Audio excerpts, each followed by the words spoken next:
안녕하세요. 그녀의 북살롱 미셸입니다.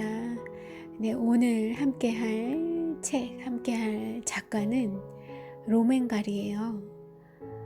이 로맨갈이 제가 너무나 좋아하는 작가예요. 프랑스 작가.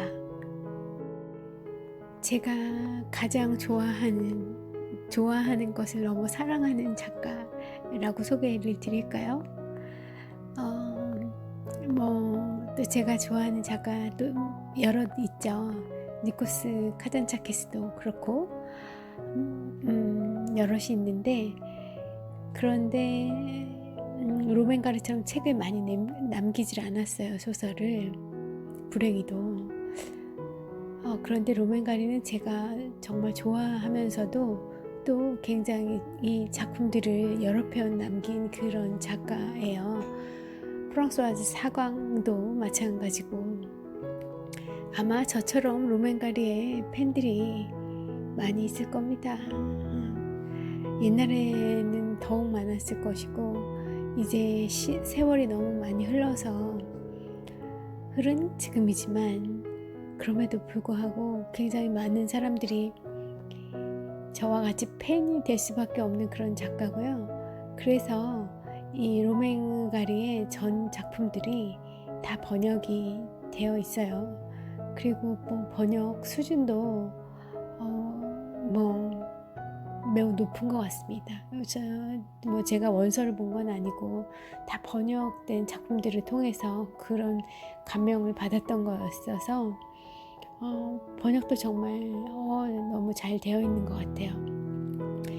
이 본론으로 들어가야 되는데 제가 너무 좋아하는 작가가 나오다 보니까 흥분해가지고 들어가지 못하고 있네요.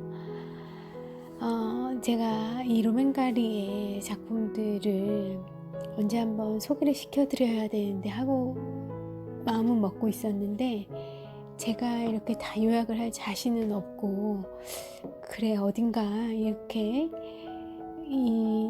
나 대신 요약해 놓은 어떤 그런 조금 더 이 신뢰성 있고, 그리고 이 문학계에서 좀 이 발자취가 있으신 그런 분이 번역해 놓은 것이 어딘가 있을 텐데, 어느 책인가 있을 텐데 하면서 나오기를 기다리고 있었어요. 그런데 또 우연히 이 낭송해드릴 책을 찾다가 드디어 그를 만나게 되는 기쁜 순간을 맞았습니다. 바로 책의 유혹이라는 그런 책이고요. 이 책의 유혹이라는 책의 소개글 홍보하는 그 문구를 보면, 이 땅의 최고 글쟁이들 55인이 권하는 살아가며 사랑하며 깊어가며 다시 꿈을 꾸며 읽는 책들이라고 이 소개하고 스스로를 소개하고 있는 그런 책의 유혹이라는 책에 실린 한 작가님의 그분의 사랑하는 책이 바로 이 로맨가리의 새벽의 약속이라는 책이 있었어요. 새벽의 약속과 또 그 외에도 로맨가리에 대한 이런저런 예찬, 그분의 로맨가리 사랑, 이런 것들도 같이 담겨 있는 그분의 독서 에세이 정도라고 보시면 될 것 같은데요. 제목은 일단 이렇게 붙어 있습니다. 휴머니즘의 외로운 파수꾼.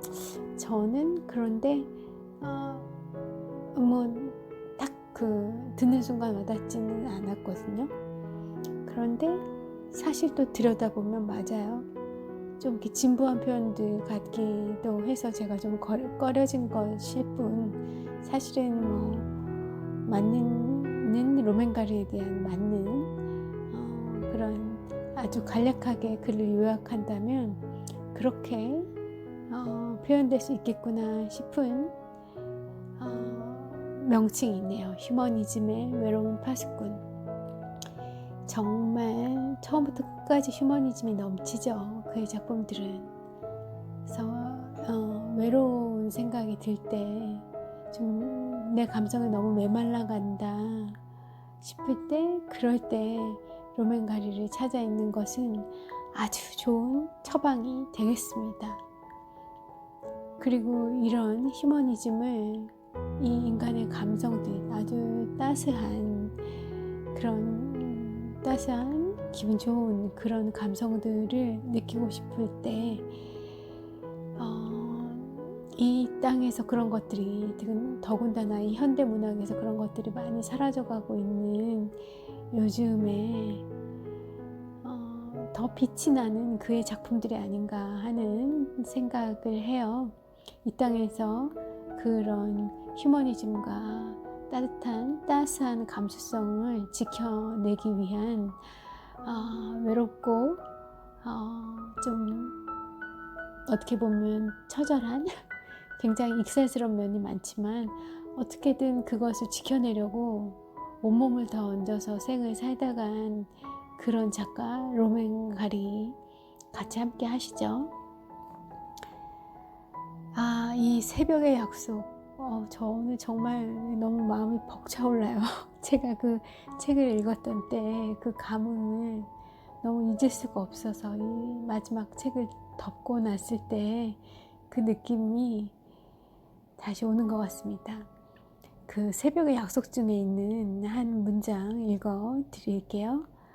나는 내 팔로 어머니의 어깨를 감싸 안고서 그녀를 위해 내가 버리려고 하고 있는 모든 투쟁들을, 내가 내 인생의 새벽에 나 자신과 맺은 약속을 생각하였다. 어머니의 말이 다 옳았던 것이 되게끔 만들리라. 어머니의 희생에 의미를 주리라. 저들과 당당히 세계의 소유를 겨루어 이긴 다음 나 집으로 돌아가리라 하는 이 약속을. 아마 이 스토리를 잘 모르시고 이 책을 읽지 않은 상태에서 딱 이 문장만 이 발췌를 해서 듣게 되면 전혀 감흥이 없으실 수도 있고 짐작이 되지 않을 그런 소설인데요. 이 박정대 선생님이 아마 시인이신가 봐요. 그러니까 대한민국 현 시대를 대표하는 55인 중에 문인 중에 포함되신 분이니까 대단한 그 문학계에 발자취가 있으신 분 같은데, 사실 저는 그분을 잘 모릅니다. 한국 작품들을 제가 그렇게 막 너무 가까이 해오지 않았어서 잘 성함을 모르겠어요. 시인이신 것 같기도 하고 그런데 저와 공통분모가 좀 있나 봅니다. 이 로맨가리에게 이렇게 로맨가리를 칭송하시는 걸 보면 저처럼 또 그에게 감명을 많이 받은 것 같고, 그래서 그분의 글로 들어가기 전에 잠깐 소개를 시켜드리면, 제가 떠오르는 대로 소개를 시켜드릴게요. 이 새벽의 약속. 이 소설은 로맨가리의 자전적 소설이에요. 로맨가리는 러시아에서 태어나서 폴란드를 거쳐서 프랑스로 어머니가 이주를 해요. 그리고 아버지는 없으셨던 것 같아요, 태어나면서부터.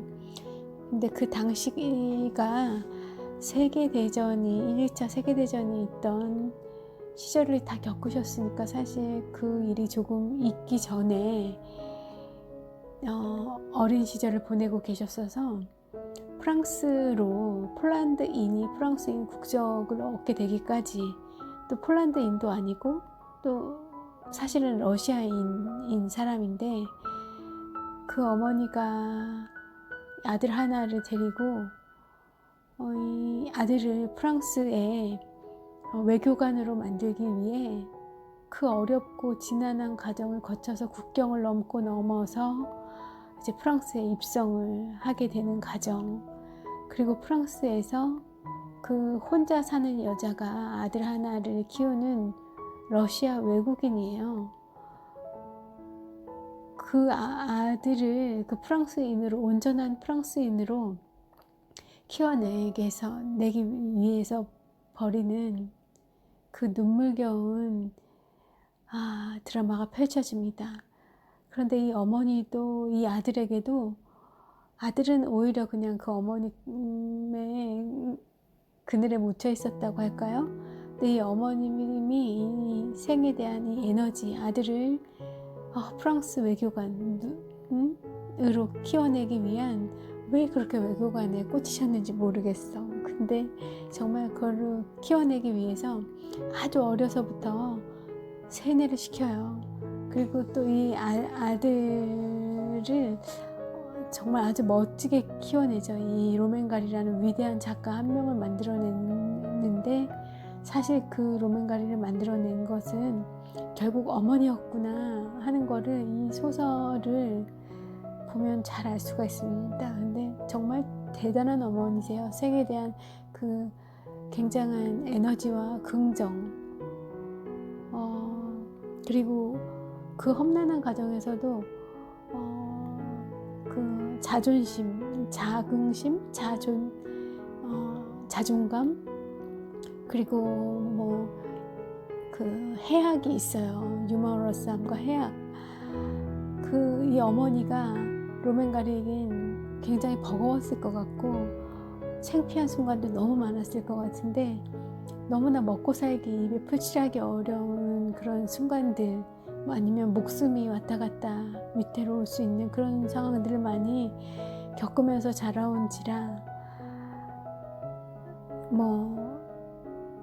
어쨌든 그렇게 해서 결국은 이제 로맨가리가 프랑스인으로 성장을 합니다. 제대로. 그리고 그 프랑스인이 되었다는 것은 그가 프랑스 세계대전이 발발했을 때 프랑스 군인으로 참전하게 되는 거예요. 자국민들이 참전할 수 있는 이제 군대라는 곳에 당당하게 로맨가리가 비행기 조종사로던가요. 아무튼 참전을 하게 돼요. 어머니는 그것이 이제 너무나 자랑스럽죠. 근데 이제 군에 로맨가리가 가 있을 때 이제 어머니가 돌아가시게 돼요. 그런데 어머니는 그래도 1, 2주에 한 번씩 어머니로부터 계속 그 전장에 나가 있는 로맨가리에게 편지가 배달이 됩니다. 그 편지 덕분에 로맨가리는 살아넘겼어요. 위험한 고비들을 그 어머님을 생각하면서 살아넘겨서 전쟁이 이제 종료가 됐던가, 그래서 집으로 돌아와요. 어머니에게서는 계속 편지가 왔죠. 근데 웬걸 집으로, 고향으로 돌아와 보니 어머니가 살던 곳도 없고 다 흔적이 없는 겁니다. 어머니는 2, 3년 전에 돌아가신 거예요. 돌아가셨는데 내 아들이 슬픔에 잠길까봐, 그렇게 되면 이제 인생 어려운 전쟁에서 삶의 의지도 꺾이고, 또 당신이 그렇게 원했던 프랑스 외교관의 꿈을 못 이룰까봐 그 2년, 3년여간의 편지를 미리 그 할머니가 써두신 거예요. 그리고 그거를 매주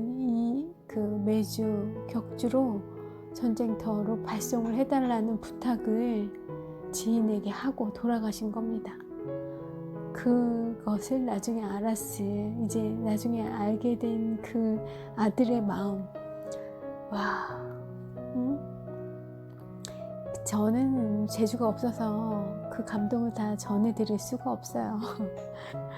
그런데 결국 이 로맨가리는 그 소설에는 아마 그 뒷부분까지는 나오지 않았었던 것 같기도 하고, 이제 오래돼서 기억이 가물가물한데, 로맨가리는 결국 어머니의 소원을 이뤄요. 프랑스의 외교관이 되어서 여러 나라로 이제 외교관의 직무를 수행하러 후에는 돌아다니게 됩니다. 미국에서 이제 프랑스 대사의 역할을 맡아서 미국에도 있었고, 그 시절에 미국의 당시 인기 많은 여배우였던, 젊은 어린 여배우였던 진 세그버건가 하는 그 영화배우와 결혼을 하게 되고, 또 뭐 이혼을 하기도 하지만 어쨌든 그녀에게 되게 헌신적인 사랑을 하죠. 그녀 그의 생 자체가 너무나 소설적이에요. 어렸을 때부터 어머님이 그 연극 배우를 잠깐 하셨던 그 어머님의 영향을 많이 받아서 자라면서도 그런 연극적인 요소가 많이 있었지만 그 일상생활에서도. 그런데 결국 그는 이런 수많은 인류를 울고 웃게 하고 이 따스한 게 우리를 안아주는 이런 감성에 넘치는 소설들을 많이 남겨주는 그런 시대의 어머니 같은 그런 사람으로 성장을 하고 우리에게 남아있어요. 결국 그 어머니가 원하시던 대로 삶을 살아내고 그러고 나서 권총으로 자살을 해요. 근데 희한하게도 저는 그의 그 권총 자살이 다른 사람들의 그 권총 자살의 이미지와는 많이 다르게 다가오더군요. 조금도 슬픔이 없어요. 그러니까 뭔가 되게 비관적으로 삶을 비관해서 자살한 것이라는 느낌이 전혀 들지 않고요. 어떻게 보면 그마저도 삶의 예찬 같고 또 자신의 죽음을 우리는 죽음을 알 수 없잖아요. 또 우리가 태어나는 것도 의지대로 태어나는 것이 아니고 가는 것도 그런데 이 로맨가리는 100% 자기가 원하는 대로 살고 싶은 대로 살았고 그것은 또 어머니가 원하는 대로 사는 것이기도 해요. 그의 삶은. 그런데 어쨌든 그 죽음조차도 뭔가 운에 맡기지 않고 운이나 어떤 그 신의 부르심이 됐던 그런 것에 맡기지 않고 자기가 자기 방식으로 결정을 한 거죠. 저는 그 자유로운 그의 정신과 그것의 실행 근데 그 안에 그 따스함이 있는 인간미가 있는 그런 점을 아마 그런 점 때문에 이 로맨가리를 너무나 사랑하는 것 같습니다. 기회가 되신다면 꼭 한번 읽어보시길 권해드리는 그런 작품이에요. 이 새벽의 약속과 자기 앞의 생 이 두 권 정말 강추를 드릴게요. 또 그리고 이 로맨가리는 그 프랑스의 세자르상인가 그 프랑스의 대표적인 최고의 문학상이에요. 그 소설을 제가 이름은 세자르상이 아닐 수도 있습니다. 전 전문가가 아니어가지고 어쨌든 그 프랑스의 한 해에 한 명 주는 상이고 그리고 한 작가가 일생에 2번을 받을 수가 없는 그런 상이에요. 근데 로맨가리는 그 상을 2번을 받았어요. 뭐 일부러 그런 것은 그 상을 노리고 일부러 그런 것은 아니지만 로맨가리가 필명을 자기를 알아보지 못하게 하기 위해서 이제 로맨가리라는 이름이 아닌 에밀 아자르라는 이름으로 자기 앞의 생이라는 작품을 썼어요. 또 뭐 이따가 또 이 박정대 선생님의 글에서도 나오겠지만 하나의 또 그 장면만 쓴 게 아니더군요. 어쨌든 그 그 에밀 아자르라는 필명으로 쓴 자기 앞의 생, 그것도 정말 강추, 이 2권은 정말 강추를 드려봅니다. 자, 이제 너무 오래 떠들었다. 박정대 선생님의 저 같은 이 무지랭이의 이 책에 대한 소개보다는 우리 박 선생님의 글을 한번 읽어 드릴게요. 처음부터 딱 이 소설의 첫 부분이 나오는데 이건 제가 마지막에 읽어 드리려고 하고요. 자, 이 소설은 이렇게 시작된다. 나는 아직도 로맨가리의 새벽의 약속을 생각하면 새벽녘 따스하게 타오르는 한 자루의 촛불 속에 들어가 앉아있는 기분이 든다. 끝났다. 이 문장 끝났다로 소설이 시작해요. 그리고 나는 살아냈다로 이 소설이 끝이 나요. 이런 소설, 이 소설, 로맨가리의 소설 새벽의 약속을 읽다 보면 나는 묘한 행복감에 사로잡힌다. 로맨가리의 글은 이상하게도 사람을 행복하게 만드는 힘을 가지고 있다. 아마 로맨가리라는 작가의 문체와 그가 그려내고자 하는 세계가 인간 긍정에 그 뿌리를 두고 있기 때문일 것이다. 저는 그 말에도 동의하는데요. 사실은 그가 어머니에게 그런 사랑을 받은 경험이 있기 때문에 정말 대단한 사랑이었거든요. 이 소설 속 이제 보시면 아실 텐데요. 정말 대단한 사랑이에요. 그런 사랑을 받았으니 그의 그 세계가 따뜻할 수밖에 없지 않은가. 너무 부럽더라고요. 예. 저는 그가 받은 그 사랑의 경험이 그의 소설을 읽는 우리까지도 행복하게 만드는 그 힘을 주었다고 생각을 하고요. 내가 로맨가리라는 작가를 처음 접하게 된 것은 대학교 시절이다. 그 당시 다른 대학교에서 불문과를 졸업하고 우리 학교 국문학과로 편입한 한 여학생이 있었는데 어느 날 그 여학생이 이 책은 이제 나에게 필요 없을 것 같아요 라며 건네준 책이 김화영 선생, 이분 유명하시죠? 예. 불문학을 번역하신 그런 대표적인 작가님이시고요. 예. 어쨌든 이분이 번역한 프랑스 단편선 새들은 페루에 가서 죽다라는 책이었다. 아주 낡은 그 책의 표지엔 새 한 마리가 그려져 있었고 새들은 페루에 가서 죽다라는 시적인 제목을 가진 그 책을 몇 페이지에서 읽다가 나는 단번에 로맨가리라는 작가에 매혹되었다. 새들은 페루에 가서 죽다라는 소설의 시작 부분은 내가 생각하기에는 거의 시에 가까웠다. 아니 차라리 한편의 시였다.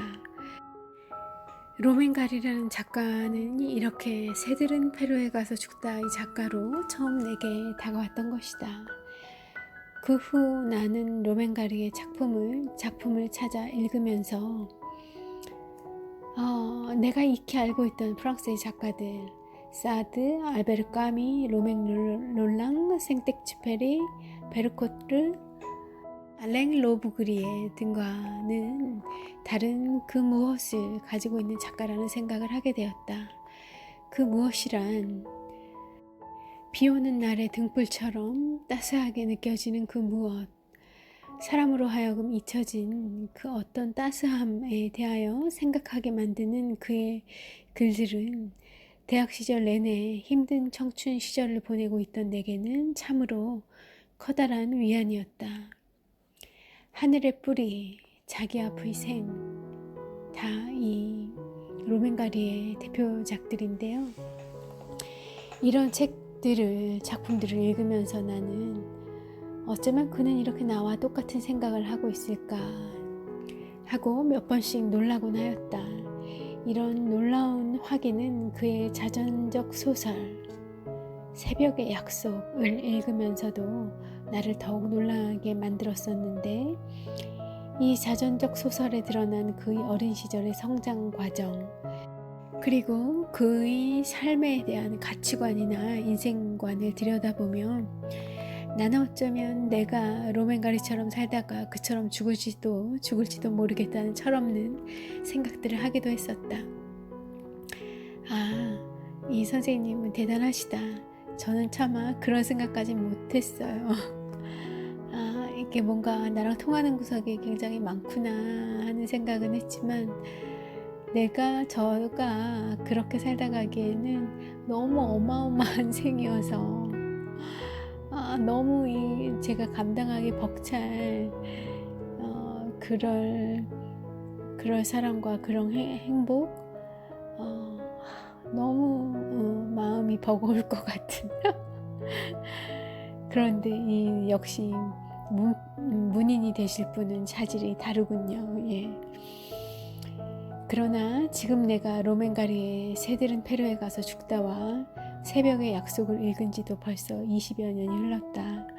그리고 이 글을 쓰기 위해 다시 그의 책을 펼쳐보는 지금 나는 아직도 내 심장이 고요히 뛰는 소리를 느낀다. 로맨가리의 자전적 소설인 새벽의 약속은 한 사람의 생이 거의 완성된 시의 다다른 모습을 보여준다. 맞아요. 한편의 시였네요. 네. 이 책에는 아주 재미있고 너무나 인간적인 로맨가리의 일화들이 많이 소개되어 있다. 앞으로 너무 코믹이 이런 코믹이 없어요. 앞으로 위대한 인물이 되었을 때 거기에 걸맞은 자신의 이름을 어머니와 함께 끊임없이 지어보는 것이라든가 여자친구 때문에 신발을 통째로 먹는 일 등등 로맨가리의 낙천적인 성격과 인간 긍정의 사고를 드러내는 수많은 일화들이 나온다. 그 일화들을 통해 드러나는 로맨가리의 모습은 소설가라기보다는 차라리 시인의 모습처럼 나에게 읽힌다. 저는 그건 모르겠어요. 그런데 정말 이 작품은 어떻게 보면 하나의 한편의 시인 것 같아요. 이 한편의 서사의 시, 그의 전 인생을 담고 있는. 그리고 나는 개인적으로 나의 작품을 쓰면서도 이러한 로맨가리의 모습이나 이미지를 내 작품에 차용하곤 했다. 나의 졸시, 새들은 목포에 가서 죽다. 페루가 아니라 목포네요. 하늘의 뿌리 같은 작품은 로맨가리의 작품 제목이 직접적으로 나의 시의 모티브가 되고 있는 작품들이기도 하다. 나는 아직도 내 삶이 몹시 버거울 때면 로맨가리의 새벽의 약속을 책상 위에 꺼내놓고 로맨가리의 사진을 오래도록 들여다보곤 한다. 그럴 때면 가슴 가득 고여있는 삶을 향한 열정들이 솟구쳐 오르는 기분이다. 사진 속의 로맨가리는 나를 보고 웃으며 이렇게 말하는 것이다. 친구여, 지금 그대는 외로운가? 허나 친구여, 외롭기 때문에 우리의 삶은 좀 더 따뜻해질 필요가 있는 거야. 이렇게 말이죠. 나는 로맨가리가 조용히 웃으며 내게 속삭이는 목소리를 듣는다. 우리가 살아왔던 지난 세기 휴머니즘의 외로운 파수꾼이었던 로맨가리. 그의 목소리가 전 지금도 들려오는 것 같습니다. 그의 책을 읽을 때면, 작품을 읽을 때면 마치 제 앞에 앉아 저와 로맨가리가 수다를 떨고 있는 것 같아요. 그가 그렇게 이야기를 해주는 듯이 목소리가 들려요. 그리고 저도 이 박정대 작가님처럼 로맨가리의 사진을 이렇게 들여다보게 되더군요. 너무 잘생겼어요. 너무 멋있어요. 배우가 따로 없어요. 진세버그도 배우지만 이 로맨가리도 배우 같아요. 그리고 그 눈의 장난기와 그 따스함이 이글거려요. 뭔가 너는 너의 모든 것을 알고 있어. 내가 널 지켜줄게. 괜찮다니까 친구. 이러는 것 같아요. 수호천사가 되어서 말이죠. 글을 가장 잘 드러내고 있는 작품 새벽의 약속을 많은 독자들이 읽어보시기를 나는 진실로 바랍니다.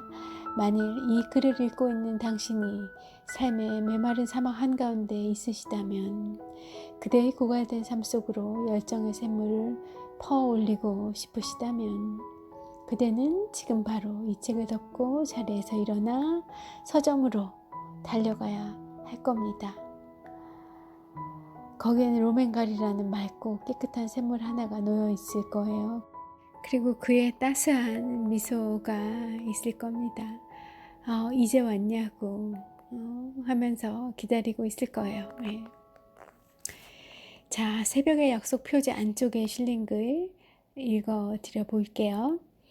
로맨가리는 사르트르와 까미와는 달리 모든 가치체계가 무너진 세계대전 이후의 인간 구원의 문제를 인간의 본원적인 감성 속에서 찾고자 끊임없이 노력한 작가이다.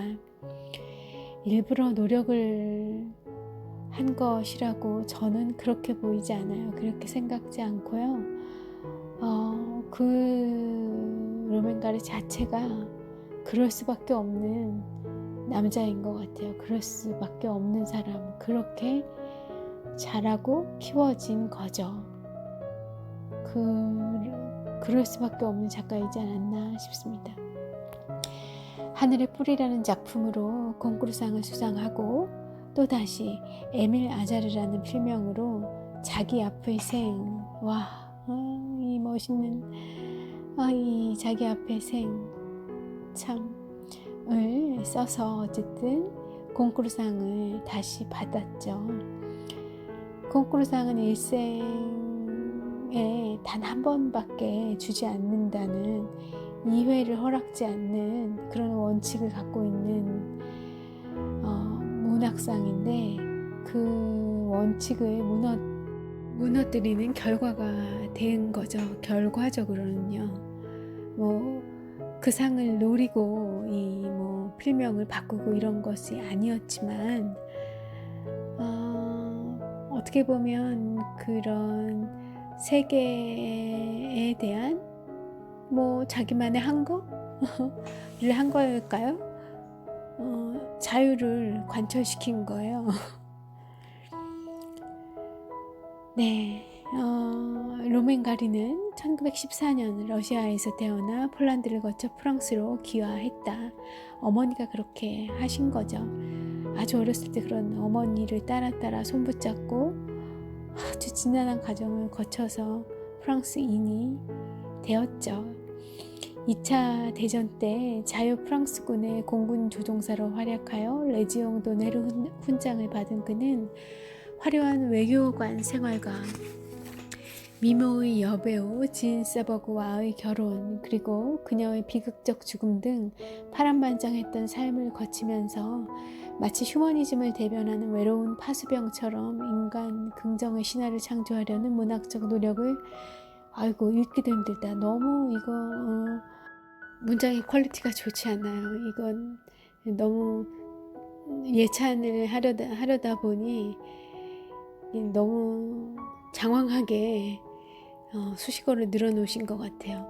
너무 상투적인 것으로 이거 옳지 않다. 이거는 로맨가리를 대하는 태도가 아닌데 그 뜻만, 의미만 전달 받으셨으면 될 것 같습니다. 로맨가리는 뜻밖에도 자신의 삶을 자살로 마감하였다. 그의 여인 진세버그도 자살로, 그녀가 이혼 후에도 그녀가 자살하는 때까지 그 자살하는 그 방황하는 기간들을 다 사실 지켜주었어요. 이 로맨가리가 이혼 후에도 자살할 때도 마찬가지였고, 그랬던 그가 자신의 삶도 그녀와 같은 방식으로 마감을 하죠. 소설만큼이나 드라마틱하게 살았던 로맨가리의 모습은 바로 이 소설 새벽의 약속에 가장 잘 나타나 있다. 자전적 소설의 성격을 띠고 있는 이 소설은 매우 서정적이면서 동시에 유려한 문체로 삶의 구석구석을 놓치지 않으려는 애정에 찬 회상의 파노라마를 펼친다. 제가 너무 이 장황하게 수식어가 펼쳐져 있어서 뺄 건 빼고 읽는데도 무려 이 수준입니다. 이 소개 글을 쓴 사람은 분명 작가가 아님에 틀림없어요. 황폐화되어가는 시대 속에서 그를 인간답게 해준 것이 바로 사랑이었음을 보여준다. 로맨가리는 순 100% 그 순백% 그 속이 사랑으로 꽉 찬 그런 남자라고 생각이 들어요. 그리고 그럴 수 있는 것은 우리 새벽의 약속의 또 주인공이시기도 하신 로맨가리의 어머님이 그런 사랑을 줄 수 있는 어머님이 이 세상에 또 있을까 싶을 정도거든요. 그런 사랑을 받고 어떻게 이 로맨가리 같은 작가가 나오지 않을 수 있었겠는가, 저는 또 그렇게도 생각한답니다. 한번 읽어보시죠. 로맨가리의 어머니를 읽으면서 나의 어머니를 생각하시게 될 거예요. 나의 어머니가 그 로맨가리의 어머니와 닮은 점도 있고 아닐 수도 있고 그렇기도 하겠지만, 내 어머니가 비록 그 정도의 사랑을 주시지는 않으셨어도 그 모든 것들이 이렇게 일순간에 그런 오해와 서운함이 있다고 하면 그게 어머님이 됐든 아버님이 됐든 그런 것들이 눈 녹듯이 사라지시는 경험을 하게 되시지 않을까? 남의 어머님을 통해서 또 그런 게 가능하다는 것을 어쩌면 여러분도 경험하시게 될 수 있으시지 않을까 싶습니다. 여러 스캔들을 일으킨 로맨가리의 무수한 변신도 그의 삶에 대한 태도와 무관할 수 없겠습니다. 로맨가리의 본명은 로맨 카세프라고 하네요. 또 1974년에 이제 에밀 아자르라는 이름으로 소설을 내기 시작해서 3편의 작품을 썼고요. 그 중에 한 편이 말씀드렸던 자기 앞에 생입니다. 콩쿠르상을 받았죠. 그런데 이 에밀 아자르라는 이름만 사용하신 것이 아니라 포스코 시니발디라는 필명도 쓰셨어요. 그래서 그 이름으로는 콜롬보의 인간이라는 작품을 남기셨고, 또 사탕 모가라는 이름으로 스테파니의 머리라는 작품도 내셨습니다. 저는 이 책은 읽어보지 못했어요. 제가 구할 수 있는 로맨가리의 번역물들은 다 보았는데 아마 제목이 다른 걸로 번역이 되어서 이 이름과는 다른 제목으로 제가 읽었던 것 같기도 하고 그렇습니다. 이런 다양한 분신의 창조, 그쵸? 작가에게는 이 작품이 분신이 되겠죠. 분신의 창조는 그의 유서에도 표명되고 있듯이 이중적인 의미를 지닌다. 한편으로는 세속적인 사회에 대한 야유, 편견으로 자신의 작품을 읽고 평가하는 그런 속물들을 뒤집어 비웃는 태도다. 그것은 또한 스스로 복수화됨으로써, 한 명이 아니라 복수화됨으로써 한 개인의 이름을 영웅화하는 그런 서구적 관습을 거부하는 일이기도 하다. 모름지기 작가가 가져야 할 배워 바람직한 그런 태도이지 않을까요? 그러나 다른 한편에는 또 하나의 다른 의미는 젊음에 대한, 다시 시작함에 대한 향수가, 즉 생명의 향수가 도사리고 있는 것이다. 그런 이전 자기가 이 오랜 작품 활동을 하면서 또 자기의 그런 명성이 주는 자기에 대한, 스스로에 대한 무게감, 이런 것들을 잃고 자기 그 젊은 시절에 그 불타올랐던 그 문학의 열정이 드글드글하던 그 시대로 돌아가서 새로운 작품을 그 열정으로 쓰고 내려가고자 했던 그의 마음이었던 거죠. 그런데 우리는 곧 혼란에 빠진다. 뜻밖에도 그가 자살로 삶을 끝맺고 있기 때문이다. 그의 자살은 1980년, 그의 자살은 그가 일생을 두고 쌓아온 믿음과 애정의 포기를 뜻하는 것일까?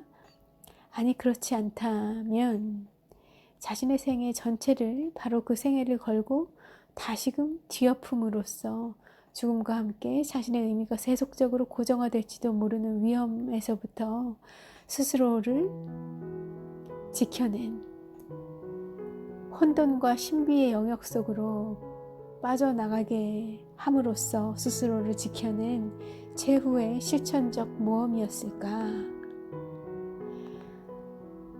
너무 생각이 깊으셨다. 이 작가님. 뭐 그럴 수도 있겠죠. 우리의 작가 로맨갈이라고 하면 그런 것을 의도했을 수도 있을 것 같고요. 간단하게 얘기하면 불멸을 만들고 싶지 않았을까 하는 생각도 들어요.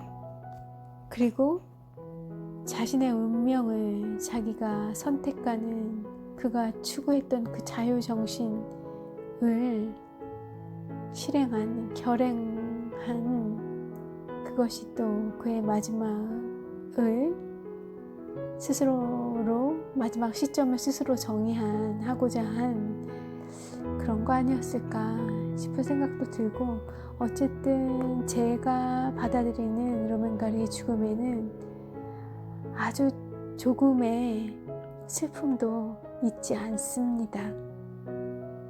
그의 슬픔마저 너무 따스해요. 아니, 그의 그 죽음마저, 자살마저 너무 따스해요.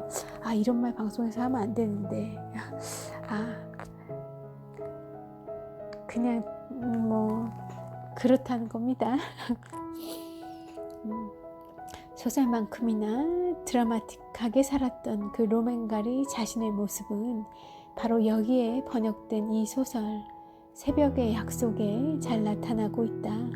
가장 잘 나타나고 있다. 자신의 모습은. 이 소설 속의 모성애는 바로 파괴적인 미래를 꿈꾸면서도 그런 드라마틱한 미래를 꿈꾸면서도 실제로는 그 기대에 전혀 어울리지 않는 그런 미래가 정말 도저히 불가능할 것 같은 전혀 그런 미래랑은 거리가 먼 이 현실, 남루한 현실들이에요. 그 속에서도 아주 작은 순간의 성취, 그런 아주 사소한 그런 것들에 아주 기쁨과 감사함으로 맞이하는 그런 모습들이 이제 펼쳐져요. 또 아들로 하여금 자신의 죽음 뒤에 올 그 삶을, 그러니까 그동안은 나로 인해서 그 아들이 지탱했다는 것을 어머니도 아는 거예요. 그러니 그 어머님의 아우라가 그렇게 컸었는데 이제 내가 가고 나면 우리 아들은 어떻게 될까? 본인도 걱정되고 또 이제 아들의 입장에서도 그 생을 어떻게 살아갈까 너무나 걱정이 되어서 그 2년여간의 편지를 미리 써놓으면서 그 편지들의 메시지들을 보면 그 어머니가 없을 이후의 삶을 준비를 시켜요. 드러내지 않으면서.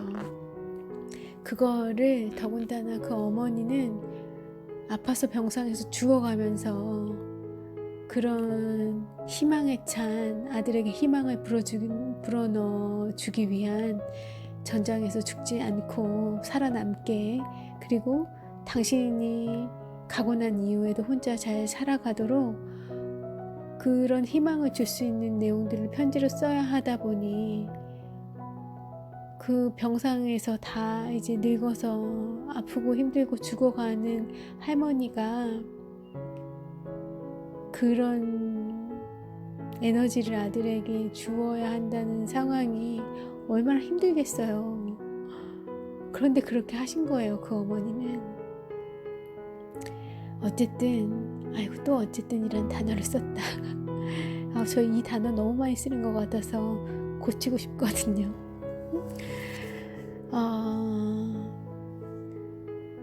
그렇게 자기의 죽음 이후에 아들을 홀로 더 당당하게 본인 스스로의 삶을 잘 살아갈 수 있도록 준비시키는 어머니의 모습은 참으로 작지만 참으로 위대한 큰 희망의 원천이 되어줍니다. 소설 속에서. 그리고 우리 모두에게 그런 희망이 되어주는 게 아닌가 해요.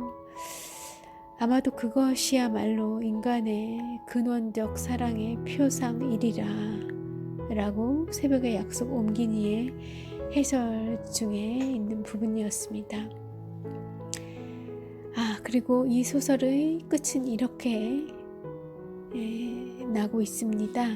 제가 이 소설의 끝부분 읽어 드릴게요.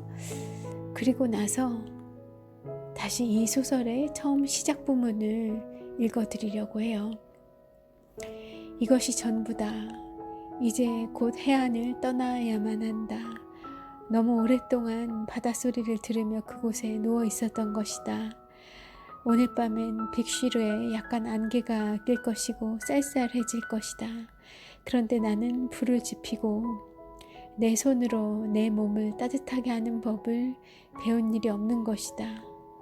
나는 조금만 더 귀를 기울이며 그대로 있어 보려 한다. 어머니가 다 해주셨던 거죠. 그 어머니의 존재가 그렇게 컸었다는 겁니다. 모든 내가 느끼는 것에 어머니가 다 있었던 거죠.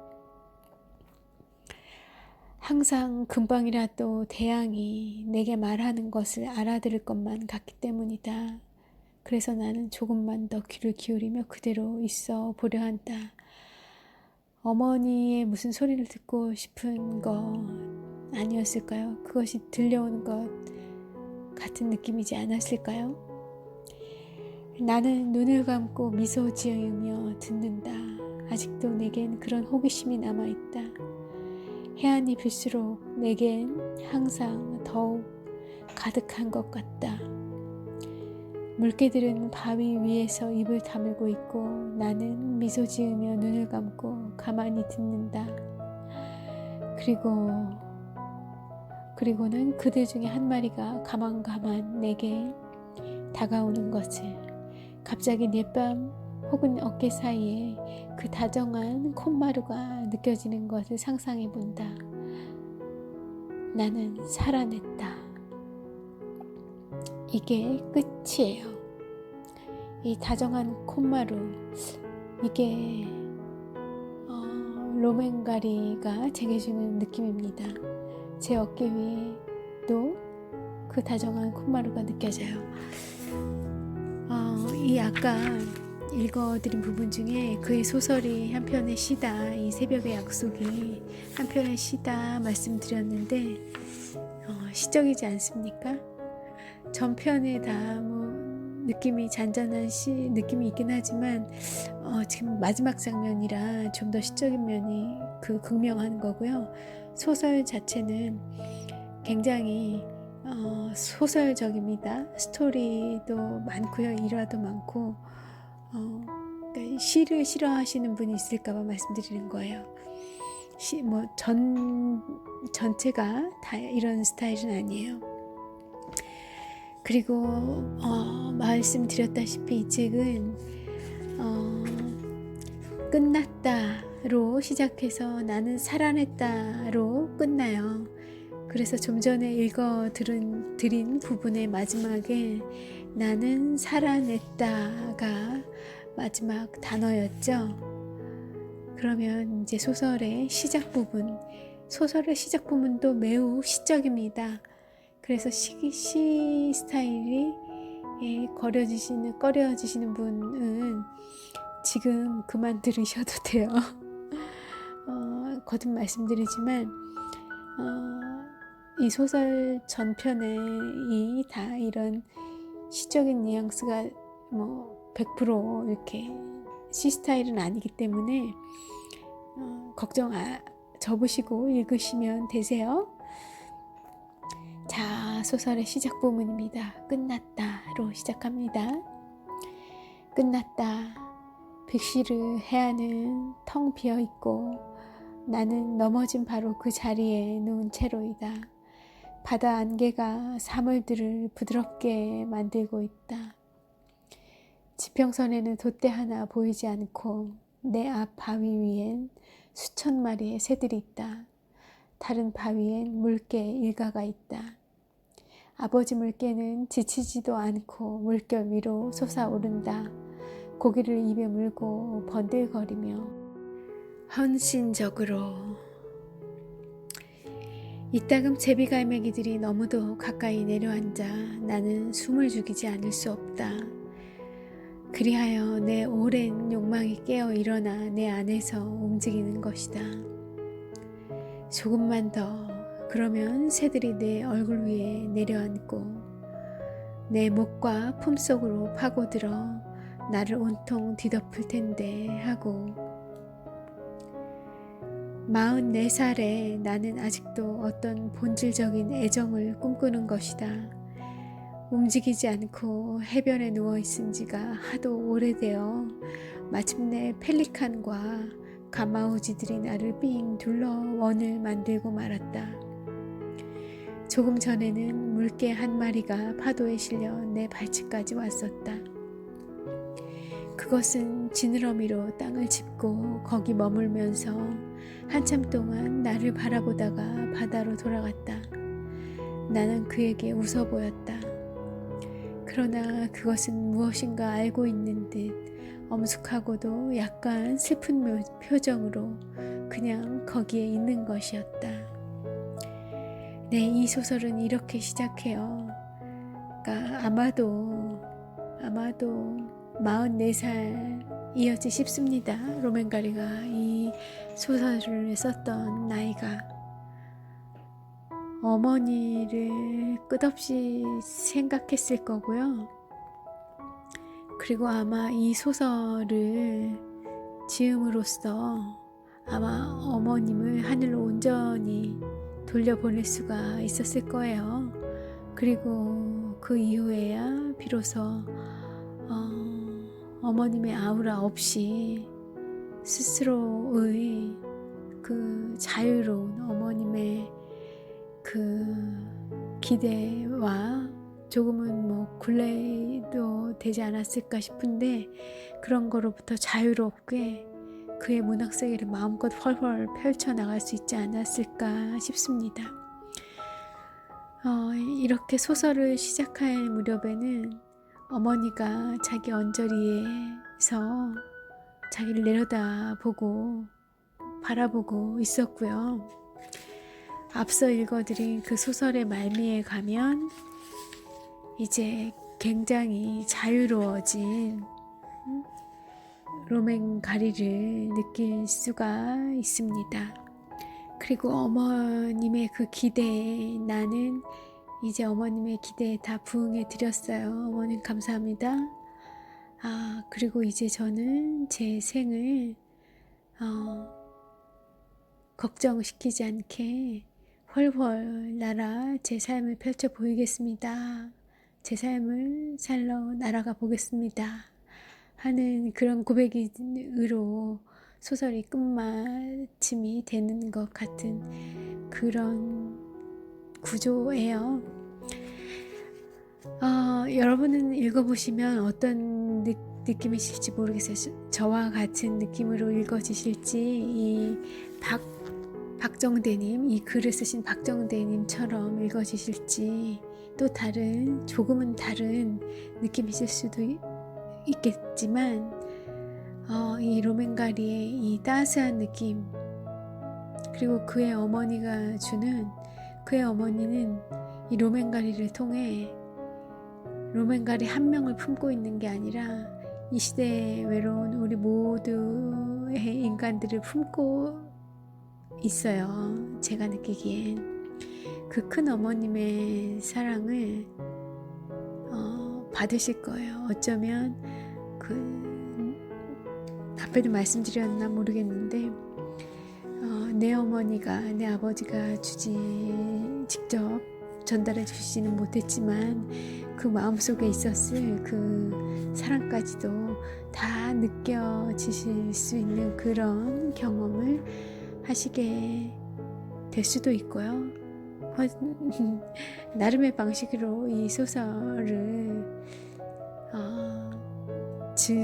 즐기셨으면 그런 이 책과 만나실 수 있는 기회가 있으시기를 바라면서 오늘 미셸 또 물러가 보겠습니다. 오늘 밤에 읽어드렸어요.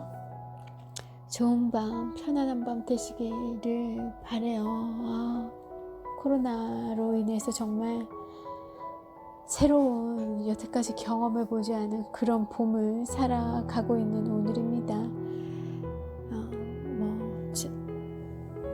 안전한 곳에서 그런 좋은 주말 시작하시길 바랄게요. 미셸이었습니다.